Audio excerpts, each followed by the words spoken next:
welcome to another Dave Does. Today we're checking out some Alip and his cover of If You're Not the One by Daniel Bedingfield. Now I may know this original, I don't know it. I know I've heard of the burst and Daniel Bedingfield, so I'm wondering if I will know the song or not. But yeah, looking forward to checking it out.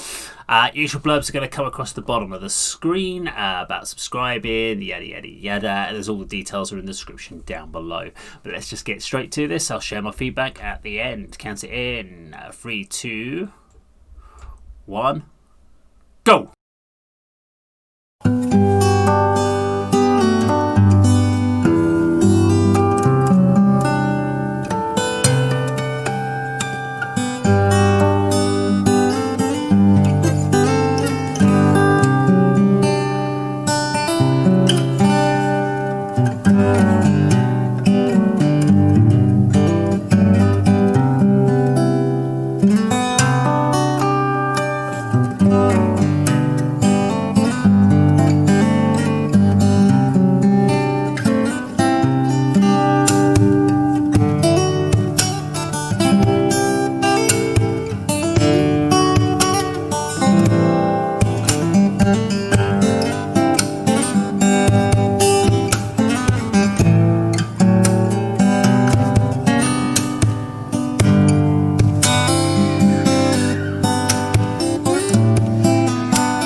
Okay, so Alip and If You're Not the One, Daniel Bedingfield. I vaguely know the song or the vocal melody over the chorus, so that was, yeah, I kind of could follow it a little bit. Well played as always by Alip. There's a couple of things I was thinking about when I was watching this one, because I've done so many of these. If you've watched all my other reactions, I'm not going to keep going over the same things I've talked about, so obviously it's beautifully well played. Things I wanted to talk about on this one, which I haven't talked about before, is he was playing, normally he plays a lot with, angle the camera a bit, hey, there we go. So, all my rubbish all over the floor, sorry about that. Get that out of the way, never want to see loads of rubbish. I need to clear this studio out today. But he's doing a lot of this, and this time round he was using this as his percussion side. Now, as you can see here, so to play these strings to pick through, my hands here, I've got this huge amount of gap between where I play it, so he's got to keep going from, and also you're very close to your E string, so you kind of go, so there's a lot of movement he's got to do. So I can see he's doing a lot of, he's putting a lot of emphasis on it, he's putting a lot of hard impact.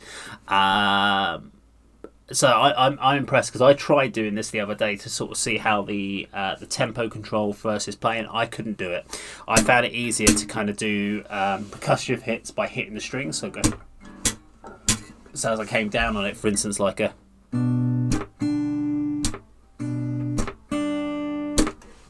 That's only going to give me a very light tempo, and he obviously needed like almost like a bass drum hit.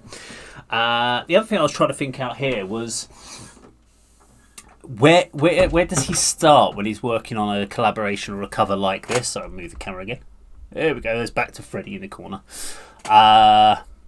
So where do you start when you're trying to work on a guitar piece like this? Do you work with the vocal melody first, then work out the rest of the chords, which is where I think I would probably approach this, because he's work out the vocal melody line, then you can work out where the percussive hits are, and then you fill in the gaps with the chords.